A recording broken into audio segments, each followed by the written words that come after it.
and thanks for tuning in to Real Talk with Karen Weaver. I've been looking forward to having this conversation with you all, but before we get into it, we want you to like, share, and subscribe. Like, share, and subscribe. But today, I'm here with a returning guest. You were with us on Black Money Matters. That is correct. That is correct, and it's been a little while. Welcome back, Mr. Eric Culpepper. And if you missed him before when he came on, I just want to tell you that Eric Culpepper is the president and CEO of Black Network Associates, and it's a nonprofit.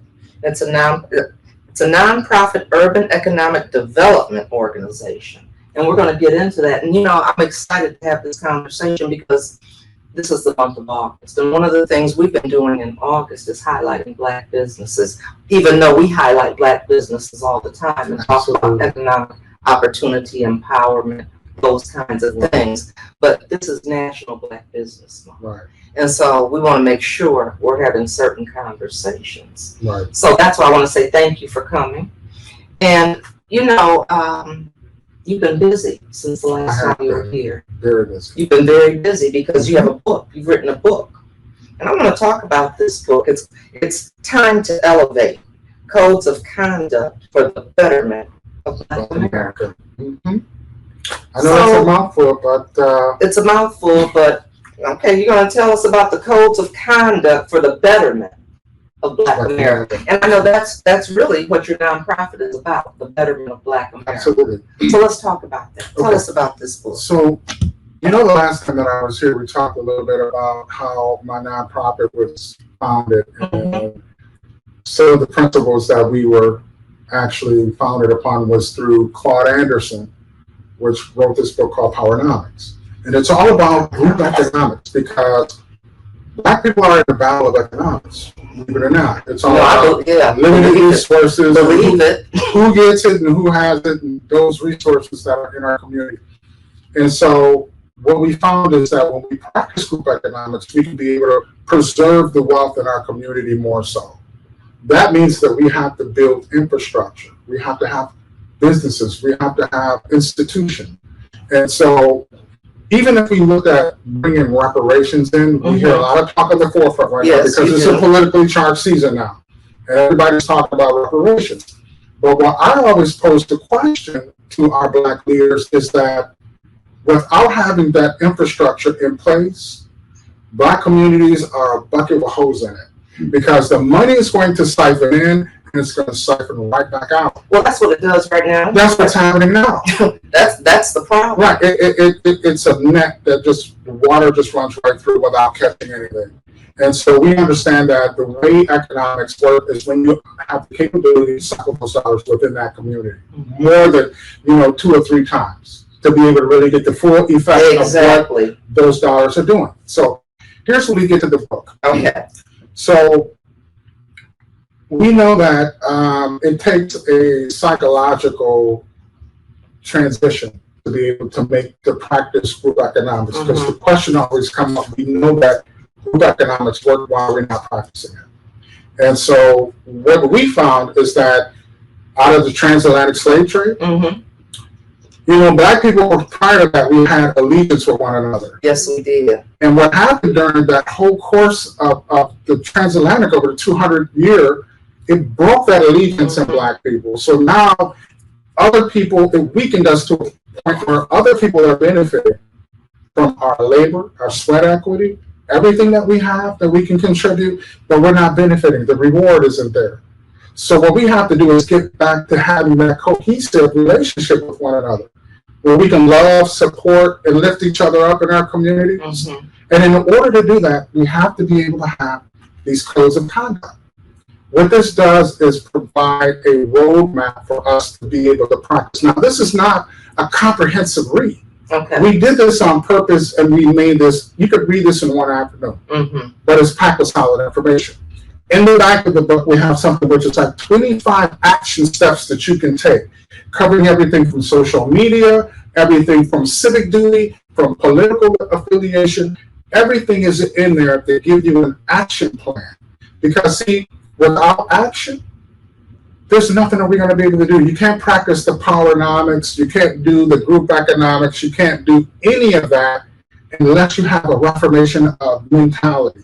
And so we're trying to bring about the Black community to have this reawakening, to understand our power. Is that the infrastructure? That is the infrastructure. Okay.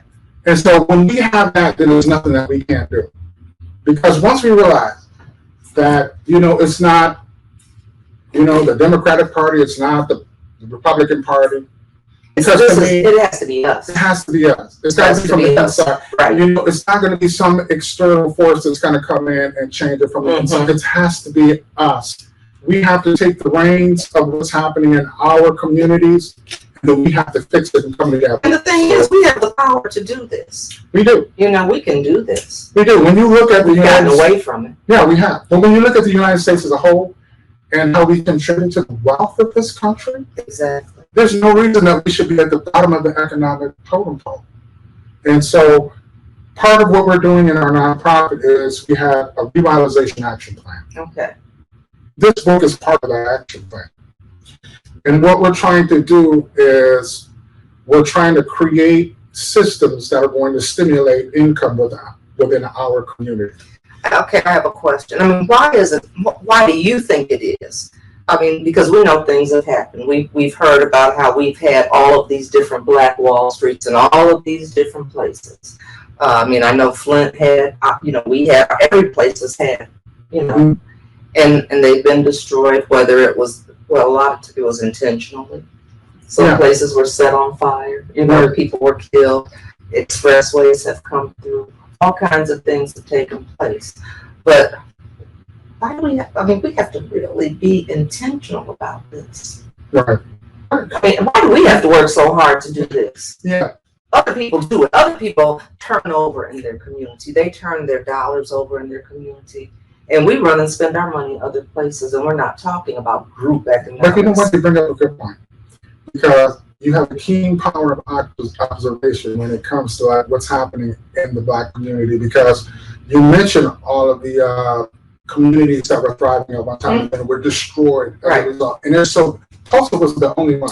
There were over 100 Black cities that were destroyed on purpose because of what happened with the flourishing and the growth potential that was happening. What happened was when they broke these communities, and you can look in they'll have there's communities out there that if you Google and you go online, they'll talk about how they're underwater, like these Black cities that are underwater, where they release dams and have broken and have flooded out, and to kill the economic growth in these communities. And what they did is they put narratives and they put policies in place to make it so that this will never happen again. And so, if you remember, back in the old days, they used to have SNP and CORE. They used to have these programs where you could go and you could learn a marketable skill, and you could take that skill out and you could begin to work for yourself, whether you're a beautician, whether you're doing auto body, whatever it was. And if you notice now, what do they tell you? The first thing is, I just go to college. And you're getting a career field, which is nothing. I promote education. But the type of jobs that they're promoting now, you don't see them as a marketable skill to be able to be entrepreneurial at all. It's like you have to go work for somebody. Right. It's like if you're going to be like a school psychologist, you go to school, you go work for a school district or something like that. You don't see where, back in the old days, we used to foster the behavior to be able to go out and work for yourself, because it was a control mechanism. We understood that if we work for ourselves, we can leave a family legacy. Right. We can be able to build generational wealth. We understood it. And somewhere we have gotten away from that. But I think if you look at the root cause as to why this is happening, it's because the policies that have been put in place, the narratives that have been spread. Black people have been brought in. A lot of our Black leaders have kind of given us, they have given us this new agenda, that this playbook that we're now playing out now. And we can look back from 30 years ago and see where we're at now, and we can see that we haven't progressed very far. The Richter on the scale hasn't moved but a blip in terms of economic wealth for the Black community. And so we got to go back. We understand that, it's these things have happened, but we cannot propagate them. We can't continue to keep that system in place that has. Well, there are a lot of people that want that system to stay in place. Well, Now, it benefits a whole lot of other people besides us. It's not us. I mean, you get a paycheck, but you're dependent on that paycheck. Right. And I just think we need to be doing our own thing. And we have gotten away from a we mentality to a me mentality. And It is. But don't get me started on that. That's okay. I will get on my soapbox. I won't get on. Because, part of this journey that I'm on, and, there's some things that I'm learning about my people that I didn't realize before I started this whole process of, having an urban development organization. Mm-hmm. And, I see that there's going to be a divide that's coming in America. And it's not going to be between white and black. It's going to be progressive blacks and the status quo blacks. And what's happening is the status quo blacks are the ones who are well-to-do, they got positions, they're in, and you approach them to say, we need to have this type of resource or bring you into our community to be able to help us with, and you will see that it's an immediate wall comes up. Mm-hmm. I'm seeing this now. And so what's happening is there's definitive mindsets in black people. The ones who are like happy with the way things are, we don't need to change it, we have to go along to get along. And then you have the ones that say, we had enough. It's time for us to be able to do something. It's either you are with us or you're against them. And and so you got black politicians. They're going to be standing on the outside of the people that they claim to represent in a minute, because people are getting. Don't get us started on that. People are getting tired right here in the city of Flint. Yeah, people are getting tired. And so sometimes it just may be a case of that. I don't know if these people are too far removed from the black community. I don't know what it is. But there's something happening where it's like there's a disconnect. There's a disconnect between what they're saying and as long as they're okay. Yeah. Then it doesn't matter. It doesn't matter. So the problem's going to continue to persist in our neighborhoods, in our communities. And before we could build some black wealth when we were doing it the other way.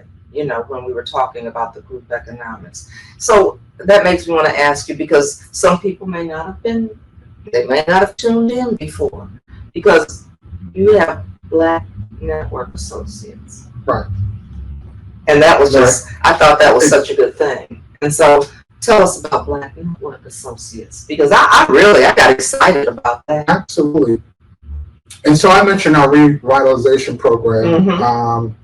And we have programs for small businesses. We have something which is called Networking Black Businesses.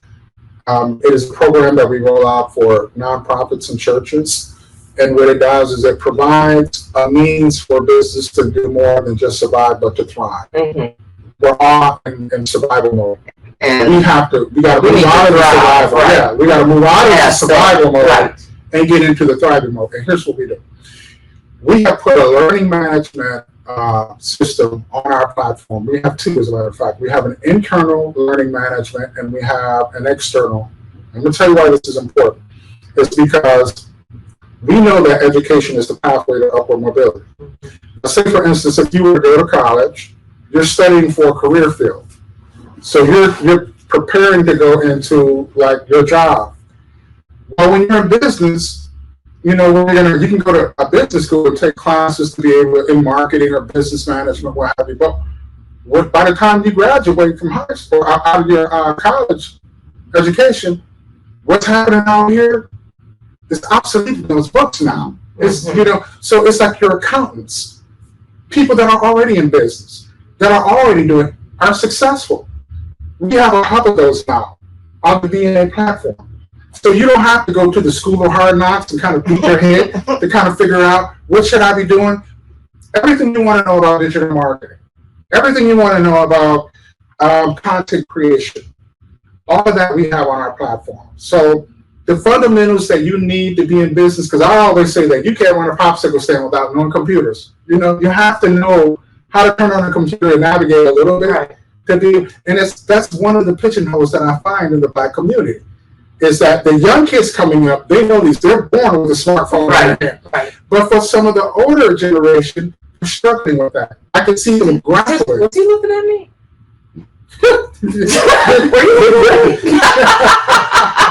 You ain't alone. I'm telling you. Look, I claim it, because I sure don't know how to do. I'm limited to certain kinds of things, right? You know, and it's a challenge. Right. It's a challenge for most of them. So what we do is we take. Creative mind. Yeah, I do too. I have a lot of creative. I'm a tech geek though, so I have kind of a combination of both. Okay. But so what we do is that learning management system that I have in place. I will tell you right now, it's about $4,500 in, in class material curriculum that we have on our platform that we give away for free. And you have other Black organizations that will give you a pathway to learning and upward mobility like that, but they charge a lot of money for you to have access to those learning materials and things like that. We don't do that. We give that away for free. And I think, as I mentioned before, we have a basic level, and then we have a professional level. And that basic level, we basically give that away for free. It's $12 annual membership per year. And right now, during our soft launch, we're giving that away. We have a promo code. And so anyone that wants to join the network, you can get your we have a virtual chapter. So what we found is that a lot of times Black people, this is one of the areas that we struggle in. We don't network enough. Right. And so we put that on our platform. But a lot of times people don't recognize the importance of networking. They think you're just going and socializing and having fun. Oh, I'm just going to get to that. Okay. I'm going to get to that. All right. I got the stats. So we know in 2022, there was $24 billion that was generated in the referral network marketing industry. And this is people exchanging, this is just people exchanging business. $24 billion. And so what we looked at, we found is that of that $24 billion, the Black and brown communities was the least of that number. So what that showed us was we're just not doing it. We're not networking with ourselves. We're not networking with anyone. Okay. But that's a fundamental part of doing business. Just like that opens up other doors. Right. It segues in it. You have gatekeepers. Exactly. You have all these other things. And so what we have done is we've created, and one of the problems I have as a Black entrepreneur and businessman myself is that when I first started out, I loved the Xerox, and I went in to start my insurance agency. Okay. And what happened was I would join other organizations like BNI and Kiwanis and the Rotarian and things like that. And what usually happens is you would see that people would network with everyone else. They wouldn't network necessarily with some type of person of color. And so because what you got to understand, once again, it's economics. It's nothing personal that they have against me, but so they have to keep money. It's a race thing. It is. They keep that money in their community. So if they do business with me, that's taking money away from their community. And you just make me think how things haven't changed in years, because I think about when my dad was living. He was a pediatrician, and it never clicked to me until I was pregnant. And I remember going to the doctor, and I said to my mother, I said, it threw me, because I said, my pediatrician didn't deliver my babies. My OBGYN did the delivery. The obstetrician did that. But I remember as a child, my dad was delivering babies, and he was a pediatrician. I asked my mother, I said, how did that happen, that Daddy was delivering babies? Well, he was one of the few Black doctors around. The white doctors would not refer to him. And so he said, well, I'll fix that. And so he went back and got his obstetrics. And so he delivered and kept them. They stayed with him. But his colleagues, white physicians, would not refer the kids to him.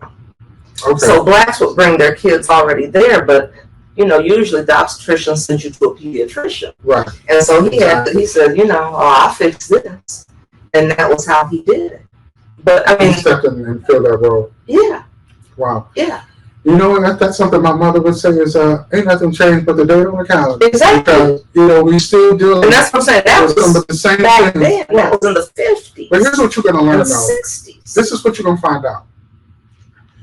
If you're working a job at a company, say it's a white corporation, and you're a sales rep in that company, when you're going out to do business, they know that you represent that company. They'll give you business all day long. The minute you step out on And you your represent own, yourself. this is what happened to me when I left corporate and I started my own organization. You could see the wall came up. All of a sudden, it was like, that's a black, he's a minority business owner. It changed. People that I had alliances that I thought was friends, You find out. I was close with, it was like I was on the opposite side of the table at that point. When the minute I wanted to go into business for myself, and this is the part that I want to make with DNA, is because we have to have an umbrella where we can come together. Yeah. Because here's what you need to understand: when you are a black business owner, you got the world set against you. When you come out the gate, first of all, the competition is already ahead of you. They're already capitalized. Mm-hmm. They already have allegiances in place. They already got resources. They have all of that. What you need is you got to have a base. You need to have someone in there that's going to provide these systems to you, provide the support, and be able to connect you with others that's going to give you a leg up. So now you can be able to compete with these other companies that are out there. They're just not sitting around. It's going to allow you to market share. That's not what they're going to do. Everything in their power to keep you right, so that they can maintain the control over the markets. Well, and that is just still so true today. I mean, because I think back about when I was in office and they kept giving no bid contracts. Well, the same contractors were getting, and they would make things so huge that the smaller contractors, they could compete, and they would put things in those contracts that were so unnecessary, but they were necessary to keep us out. Right. Exactly. And so when I said, we're not doing no bid contracts, we're going to make this so people from Flint, small, local companies can get these bids. Open source. And I always talk about how I was proud of it, but it was 2016. You're in a black city, and it's the first time a black company has gotten a multi-million-dollar contract from the city of Flint. I remember how much flack that was. And they were mad because we got some. They were hot. Yeah, they were hot. Even though they got contracts too. Right. It wasn't like I only used that company. Right. But I said, doggone it, you're not going to have a crisis, and everybody else benefit economically off of off of what has happened to us. And so I wanted to make sure it was Flint people. I wanted to make sure people that look like us had the opportunity to get those contracts. And then we expanded. And believe me, there's always enough money to go around. I know. There's always enough. But I don't want to share with you. I want the super size instead of the size. Right.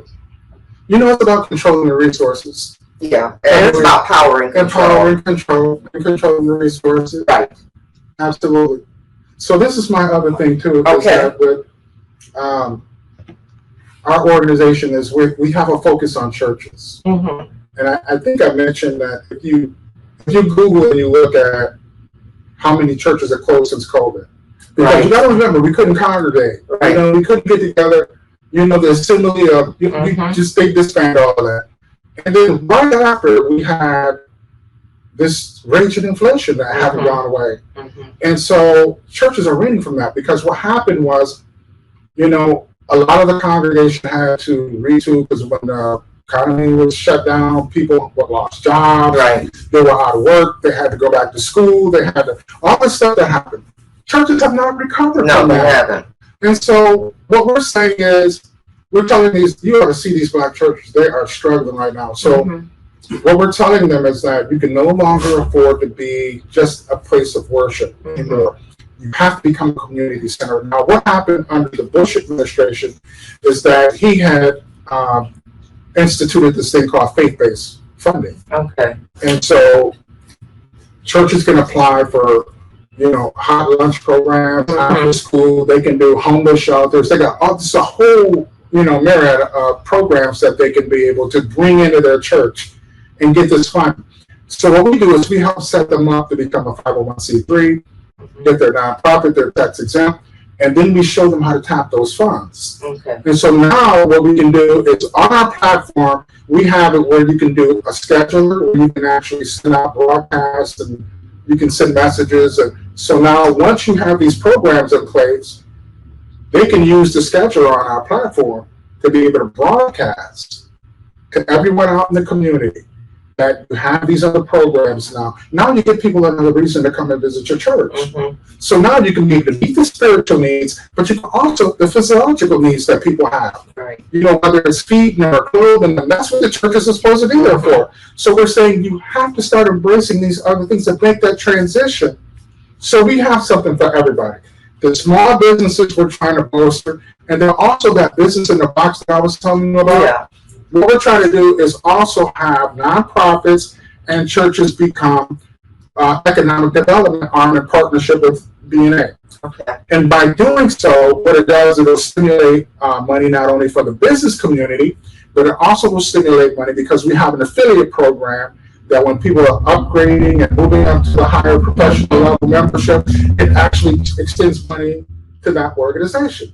So not only they're helping their community, they're also being able to build their organization, and we created an additional profit center.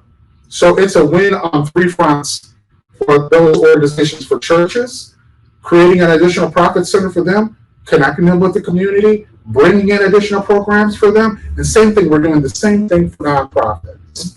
So it's much needed work that we're doing right now, and we're trying to get all hands on deck. And that's what I mean by when we're approaching some of these other politicians and things like that, we think we're going to be embraced, and then we're just seeing walls go up. Right. So, and that's really disappointing when I see that coming from our Black leaders. It's disappointing, and it happens far too often. Yeah. And it just seems to be more of the norm. You know, and that's what we get. But you have a lot of people that are scared to speak up. You know, they're okay where they are. They don't want to rock the boat. And when you talked about those that just want to keep the status quo, and that's what they want to do. If I get out and try to support that, they're gonna be mad at me. Right.